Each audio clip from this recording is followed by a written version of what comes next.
નમસ્કાર, પ્રસ્તુત છે દૂરદર્શન સમાચાર। સૌપ્રથમ મુખ્ય સમાચારો।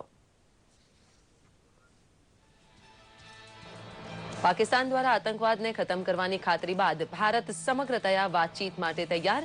વિદેશ મંત્રી સુષ્મા સ્વરાજની પાક પ્રધાનમંત્રી નવાઝ શરીફ અને વિદેશ મંત્રી સરતાજ અઝીઝ સાથે મુલાકાત બાદ કરાઈ જાહેરાત। મેક ઇન ઇન્ડિયાને પ્રોત્સાહન રૂપે જહાજ ઉદ્યોગના વિકાસ માટે 20% સહાયનો 4000 કરોડનો પ્રોજેક્ટ મંજૂર કરતી કેન્દ્રીય કેબિનેટ। રિયલ એસ્ટેટ નિયમન અને વિકાસ અધિનિયમ 2015ને પણ લીલી ઝંડી। દાળોના ભાવ નિયંત્રણમાં લેવા સંખ્યાબંધ પગલાં। અંકલેશ્વર જીઆઈડીસીની એક ફેક્ટરીમાં ગેસ ગળતરથી 3 કામદારોના મોત। ગંભીર રીતે અસર પામેલા અન્ય 2 હોસ્પિટલમાં સારવાર હેઠળ। જીપીસીબી ઘટના સ્થળે।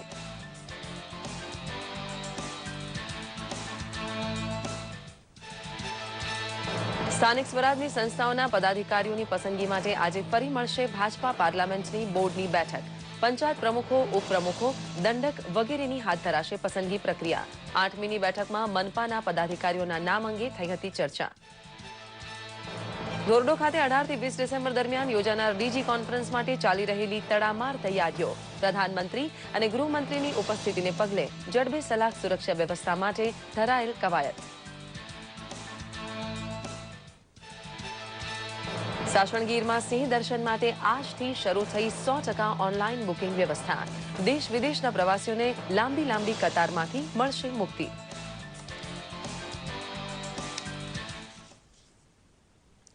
સમાચાર વિગતવાર જોઈએ। હાર્ટ ઓફ એશિયા સંમેલન અંતર્ગત વિદેશ પ્રધાન સુષ્મા સ્વરાજ, પાકિસ્તાનના વડાપ્રધાન નવાઝ શરીફ અને વિદેશી બાબતોના સલાહકાર સરતાજ અઝીઝને ગઈકાલે મળ્યા હતા।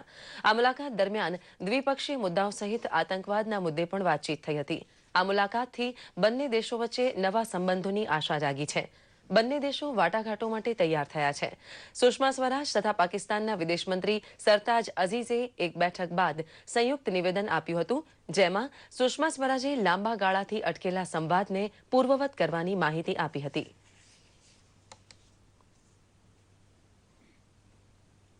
વડાપ્રધાન નરેન્દ્ર મોદીની અધ્યક્ષતામાં કેન્દ્રીય કેબિનેટે કેટલાક મહત્વના નિર્ણયો લીધા હતા, જેમાં મેક ઇન ઇન્ડિયા કાર્યક્રમ અંતર્ગત વડાપ્રધાને જહાજ નિર્માણ અને જહાજ સમારકામ ઉદ્યોગને પ્રોત્સાહિત કરવા અને 20% નાણાકીય સહાયના પ્રસ્તાવ માટે ઉપાયો કરવાના પ્રસ્તાવને મંજૂરી આપી હતી। આ માટે 4000 કરોડના બજેટની જરૂર પડશે। આ નીતિ 10 વર્ષ માટે અમલમાં રહેશે। મંત્રીમંડળની બેઠકમાં રિયલ એસ્ટેટ નિયમન અને વિકાસ અધિનિયમ 2015ને પણ મંજૂરી આપવામાં આવી હતી। આ વિધેયકનો ઉદ્દેશ ગ્રાહકોના હિતોનું રક્ષણ, રિયલ એસ્ટેટ આદાન પ્રદાનને પારદર્શક બનાવવા અને પરિયોજનાને સમયસર પૂરી કરવાની બાબતો નક્કી કરવાનો છે। અનાજ તથા ખાંડના પેકિંગ માટે શણના કોથળાને અનિવાર્ય બનાવવા માટે પણ મંત્રીમંડળની બેઠકમાં નિર્ણય લેવાયો હતો। આને કારણે શણની મિલોમાં કામ કરતા 3 લાખથી વધુ કામદારોને લાભ થશે। આ ઉપરાંત ઉર્જા ક્ષેત્ર માટે બ્રિટન સાથે સહયોગ માટે પણ મંજૂરી આપવામાં આવી હતી। આર્થિક બાબતોની મંત્રીમંડળની સમિતિએ દાળની કિંમતમાં ઉતાર ચઢાવ અને ખાદ્યાન્નના ફુગાવા પર નિયંત્રણ માટે દાળનો સુરક્ષિત ભંડાર બનાવવા માટે મંજૂરી આપી દીધી છે। ચાલુ નાણાકીય વર્ષમાં જ એની વ્યવસ્થા કરવામાં આવશે। જરૂર પડે દાળની આયાત કરવાનો પણ નિર્ણય કરાયો હતો। જો દાળની કિંમત લઘુત્તમ ટેકાના ભાવ કરતાં ઓછી રહેશે તો તળિયાના ટેકાના ભાવે તેની ખરીદી કરાશે। અંકલેશ્વર જીઆઈડીસીની Shri Ganesh remedies private limited કંપનીના રાત્રે 3 વાગે ઈટીપી પ્લાન્ટમાં ગેસ ગળતરને કારણે 5 કામદારોને અસર થવા પામી હતી, જેમાંથી 3 કામદારોના મોત થયા હતા, જ્યારે 2ની હાલત ગંભીર છે। તેઓને હોસ્પિટલમાં ખસેડી તત્કાલ સારવાર શરૂ કરવામાં આવી હતી। ફેક્ટરી ઇન્સ્પેક્ટર તથા જીપીસીબીની ટીમ ઘટના સ્થળે પહોંચી ગઈ છે। આ અગાઉ 2 દિવસ અગાઉ પણ જીઆઈડીસીની ઓઇલ કંપનીમાં ગેસ ગળતરની ઘટના બની હતી, જેમાં 2 શ્રમજીવીઓના મોત થયા હતા।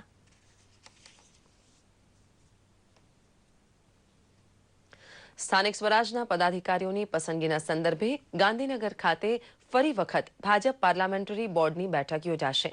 8મી ડિસેમ્બરના રોજ પણ આ બેઠક યોજાઈ હતી, પરંતુ નવી દિલ્હી ખાતે કેન્દ્રીય નાણામંત્રી અરુણ જેટલીને ત્યાં લગ્ન પ્રસંગમાં હાજરી આપવાના અનુસંધાને પાર્લામેન્ટરી બોર્ડની બેઠક આજના દિવસે યોજાઈ નહોતી.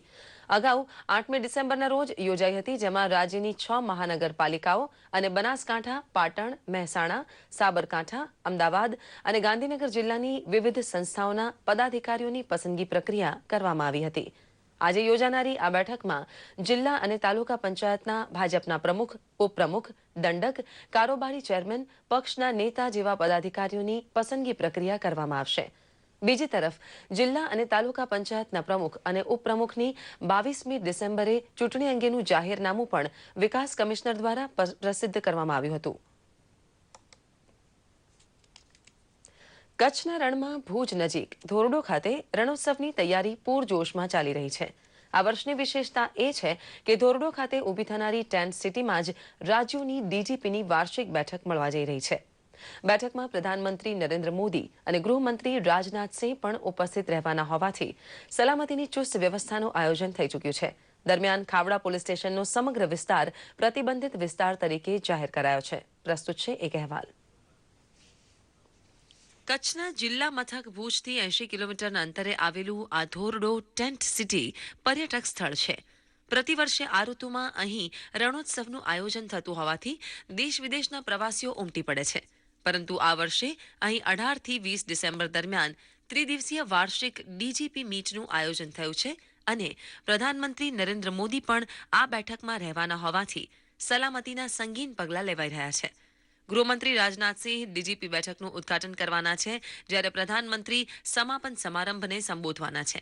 તે સંજોગોમાં સલામતીના આગોતરા પગલાં લેતા એન્ટી એરક્રાફ્ટ ગન્સ તૈનાત થઈ ચૂકી છે. ધોરડોમાં 50 કિલોમીટર ત્રિજ્યા વિસ્તાર નો ફ્લાય ઝોન જાહેર થઈ ચૂક્યો છે. પ્રધાનમંત્રી મોદી ડીજીપી બેઠકના વિવિધ સેશનમાં ભાગ લેતા ધોરડો ખાતે 3 દિવસનું રોકાણ કરે તેવી સંભાવના હોવાથી તેમની સલામતી માટે ત્રિસ્તરીય સુરક્ષા કવચનું આયોજન કરવામાં આવ્યું છે. પ્રધાનમંત્રી આસપાસના પ્રથમ લેયરમાં એસપીજી તૈનાત રહેશે. બીજા લેયરમાં કેન્દ્રીય ગુપ્તચર એજન્સીઓના જવાનો તૈનાત રહેશે અને તે બહારના લેયરમાં સ્થાનિક પોલીસ સુરક્ષા વ્યવસ્થા સંભાળશે. બેઠકમાં તમામ રાજ્યના પોલીસ વડા ઉપરાંત બીએસએફ, સીઆરપીએફ અને તિબેટ બોર્ડર પોલીસ દળ સહિતના સુરક્ષા દળોના વડા એમ 200 જેટલા અધિકારીઓ ઉપસ્થિત રહેવાના છે. તેવામાં સંગીન સુરક્ષા વ્યવસ્થા જાળવવા 1 લાખ જેટલા સ્થાનિક માછીમારોને પણ દરિયા પર નજર રાખવા કહેવામાં આવ્યું છે. દરિયાઈ સુરક્ષાને પણ સંગીન કરવામાં આવી છે. ડીજીપી મીટ દરમિયાન આઈબીમાં ઉત્કૃષ્ટ સેવા આપી ચૂકેલા 100 અધિકારીઓને ચંદ્રકથી નવાજીને તેમનું બહુમાન કરવાનું પણ આયોજન છે. દૂરદર્શન સમાચાર, અમદાવાદ. સાસણગીરમાં સિંહ દર્શન માટે દેશ વિદેશમાંથી પ્રવાસીઓ ઉમટી પડતા હોય છે. ઓનલાઈન બુકિંગ કરાવનારને તો રાહત હતી, પરંતુ કરંટ પરમિટ મેળવવા આવતા લોકોને લાંબી કતારમાં ઊભા રહેવું પડતું હતું. પ્રવાસીઓની સુવિધા માટે હવે 100% ઓનલાઈન બુકિંગ વ્યવસ્થા શરૂ કરવામાં આવી છે. પ્રસ્તુત છે એક અહેવાલ.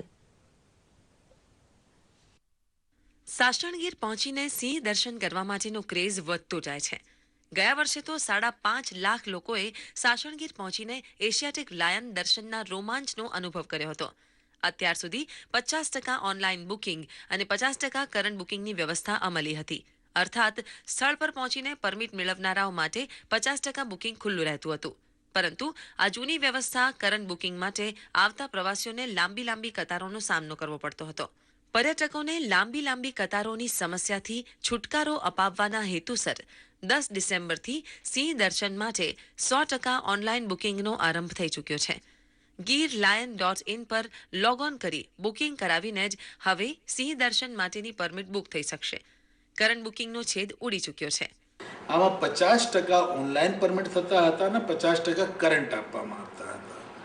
હવે જે 50% ઓનલાઈન હતા આમાં કોઈ મુશ્કેલી નહીં હતી, પણ જે કરંટ હતા એના માટે લોકો સવારે 6 વાગ્યાના પરમિટ લેવા માટે રાત્રે 10 વાગ્યાથી લાઈનમાં ઊભા થઈ જતા. ચર્ચાના અંતે સરકારે નિર્ણય લીધો કે હવે 100% આપણે ઓનલાઈન કરીએ. દેવળિયા સફારી પાર્કની મુલાકાત લઈને વન્યજીવન અને વનમાં મુક્તતાથી ભ્રમણ કરતા વનરાજને નજીકથી નિહાળવાનો આનંદ લૂંટવા પ્રવાસીઓને હવે લાંબી કતારોમાં નહીં ઊભા રહેવું પડે. આ ઓનલાઈન પરમિટ 3 મહિના પહેલા તમે બુક કરી શકો છો. આમાં ક્યારેય કેન્સલેશન કરવાનું થાય તો કેન્સિલેશનનું પણ રિફંડ કરવાની જોગવાઈ છે અને 48 કલાક પહેલાં સુધી પણ તમે બુક કરી શકશો. આજના આ ટેકનોલોજીના યુગમાં ઇન્ટરનેટનો ઉપયોગ તો ઘરે ઘરમાં થાય છે. તો આવા ઇન્ટરનેટના ઉપયોગથી એક સરળ રીતે ઘરે બેઠા પોતાનું બુકિંગ કરાવી શકે, પોતાની પરમિટ મેળવી શકે. તો આ તો આજે નહીં તો કાલે થવાનું જ હતું, પણ આ વહેલું થઈ ગયું. ખૂબ સરસ અને અભિનંદનને પાત્ર કર્યું. સિંહ દર્શન માટે જે ઓનલાઈન બુકિંગ કરવામાં આવી રહ્યું છે, જે સરાહનીય એક પગલું લેવામાં આવ્યું છે તંત્ર દ્વારા. નવી વ્યવસ્થામાં પર્યટક ઓનલાઈન બુકિંગ કરાવીને સરળતાથી અભયારણ્યમાં પ્રવેશ કરી શકશે. દૂરદર્શન સમાચાર, અમદાવાદ. સેલવાસ શહેરનો સમાવેશ 100 સ્માર્ટ સિટીમાં કરવામાં આવ્યો છે. આ મહત્વના પ્રોજેક્ટમાં શહેરીજનો ભાગ લઈ શકે તે માટે વહીવટકર્તા આશિષ કુંદ્રાની અધ્યક્ષતામાં ટોક શોનું આયોજન કરવામાં આવ્યું હતું. સેલવાસ વહીવટીતંત્ર તથા સેલવાસ નગરપાલિકાના સંયુક્ત ઉપક્રમે યોજાયેલા ટોક શોમાં સ્માર્ટ સિટીના પડકારો, તૈયારીઓ, આયોજનો અંગે માહિતી પૂરી પાડવામાં આવી હતી. સાથે સાથે શહેરીજનોને આવરી લેતી વિવિધ આયોજનો અને સ્પર્ધાનું પણ આયોજન કરવામાં આવ્યું હતું.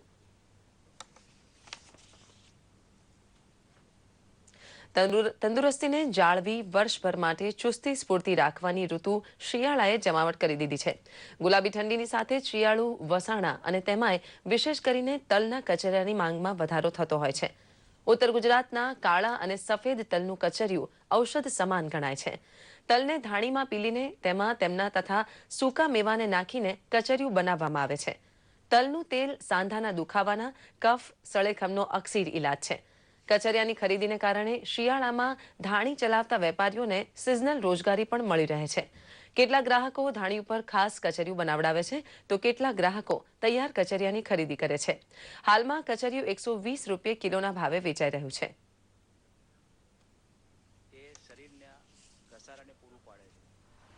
એટલે સાંધાના દુખાવા હોય, શરીરની જે સંધિઓ છે એ બધામાં એ ઊંજણનું કાર્ય કરે છે. એટલે સાંધાઓ કમ્પ્લીટ રહે છે, મજબૂત બને છે. છેલ્લા 20 વર્ષથી આ ધંધો અમે કરીએ છીએ, એનાથી અમારી રોજીરોટી મળે છે અને એનું ગુજરાન અમારું ચાલે છે. અને આ 2 મહિના માટેનો ધંધો છે અને પૌષ્ટિક આહાર છે, સારી રીતે લોકો ખરીદી પણ કરે છે. ગીર સોમનાથ ખાતે ગુજરાત એગ્રોના ચેરમેન બાબુભાઈ જેબલિયાની અધ્યક્ષ સ્થાને Gujarat C food export association દ્વારા એક સેમિનાર આયોજિત કરવામાં આવ્યો હતો, જેમાં આધુનિક ટેકનોલોજી દ્વારા કેવી રીતે નિકાસ વધારવી, સી ફૂડને જંતુરહિત રાખી લાંબા સમય સુધીની જાળવણી બાબતે નિષ્ણાતો દ્વારા વૈજ્ઞાનિક માહિતી પૂરી પાડવામાં આવી હતી. તેમજ બાવળા જીઆઈડીસીમાં કૃષિ તથા ખાદ્ય ઉત્પાદનના રેડિયેશન પ્રોસેસિંગ માટેની 1000 કેસીઆઈની ક્ષમતા ધરાવતી સુવિધા અંગે પણ માહિતી આપવામાં આવી હતી. રાજ્ય સરકારના માછીમારો માટેના વૈજ્ઞાનિક અભિગમને સી ફૂડ એક્સપોર્ટ એસોસિએશન દ્વારા આવકારવામાં આવ્યો હતો.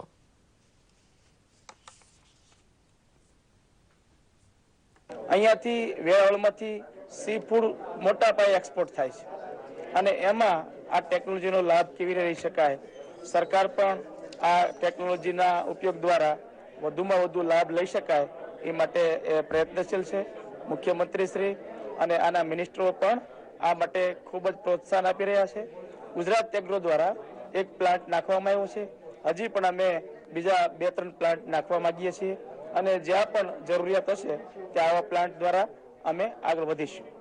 પણ મોટાભાગના જે અમારા પ્રશ્નો હતા એ પ્રશ્નોને જે એક્સપર્ટ્સ હતા એમના દ્વારા સેટિસ્ફેક્ટરી આન્સર આપવામાં આવ્યા છે અને આવતા દિવસોમાં આ જે પ્રયોગ છે એનો સીફૂડમાં સફળતાપૂર્વક અમે પૂરેપૂરી કોશિશ કરશું કે આ વસ્તુનો પ્રયોગ સફળતાપૂર્વક થાય. સારસ બિલડી ઉત્તમ દાંપત્યના પ્રતીક તરીકે જાણીતી છે. પક્ષી પોતાના સાથી વિના ક્યારેય નથી રહેતું. સુરતના ઉમરગામના સ્મશાનમાં એકલા અટુલા સારસને પણ હવે નવી સાથીદાર મળી છે. દૂરદર્શનના દર્શકો આ સારસ અંગે જાણતા જ હશે. અગાઉ દૂરદર્શનને 4 વર્ષથી અટુલા રહેતા સારસ વિશે દર્શકોને માહિતગાર કર્યા હતા. હવે આ જ સારસ માટે ટ્રસ્ટીઓ સુરત શહેરના ખરસાવા ગામમાંથી એક માદા સારસ લઈ આવ્યા છે અને સારસ બિલડી અખંડિત બની છે. ભાવનગર જિલ્લાના ઉમરાળા તાલુકાના ધામણકા ગામની એક વાડીના તાર ફેન્સિંગમાં એક દીપડો ફસાઈ ગયો હતો. વન વિભાગને જાણ થતાં તેના કર્મચારીઓ ઘટના સ્થળે દોડી ગયા હતા અને 6 કલાકની ભારે જહેમત બાદ દીપડાને બેભાન કરી બહાર કાઢીને પાંજરામાં પૂર્યો હતો અને સારવાર માટે લઈ જવાયો હતો. આ ઘટનાને જોવા લોકોના ટોળા ઉમટી પડ્યા હતા. પોલીસ દ્વારા ખાસ બંદોબસ્ત જાળવીને લોકોને દૂર રખાયા હતા. IPL 2016માં રાજકોટની ટીમની પસંદગી થતા ગુજરાતની પ્રજા ખુશ છે. સાથે સાથે ક્રિકેટર ચેતેશ્વર પુજારાએ પણ આ અંગે આનંદની લાગણી વ્યક્ત કરતા જણાવ્યું કે આનાથી સૌરાષ્ટ્ર સહિત ગુજરાતના નવોદિત ખેલાડીઓને રમવાની તક મળશે. મારા ખ્યાલથી જે બે ટીમ છે રાજકોટ અને પુણે, એ બંને ટીમ માટે એક BCCI જે ઓપ્શન કરે છે, એ ઓપ્શન થયા પછી જ ખ્યાલ આવશે કે કયો પ્લેયર કઈ ફ્રેન્ચાઇઝી માટે રમે છે. પણ જે યંગ ક્રિકેટર છે રાજકોટના અને ગુજરાતના, એને એક લાઈવ મેચીસ જોવાનો મોકો મળશે અને એ મેચ જોયા પછી એમાંથી ઘણું જ શીખવા મળે છે. તો અને ઇવન જે ડોમેસ્ટિક ક્રિકેટર્સ છે જે સૌરાષ્ટ્ર અને ગુજરાત માટે રમે છે, તો એને પણ એક ઓપોર્ચ્યુનિટી રહેશે કે જો કોઈ ડોમેસ્ટિક ક્રિકેટમાં સારું પ્રદર્શન કરે તો એમને રાજકોટની ફ્રેન્ચાઇઝી માટે રમવાનો એક મોકો રહેશે. આ સાથે જ આ બુલેટિન સમાપ્ત કરી છે. નમસ્કાર.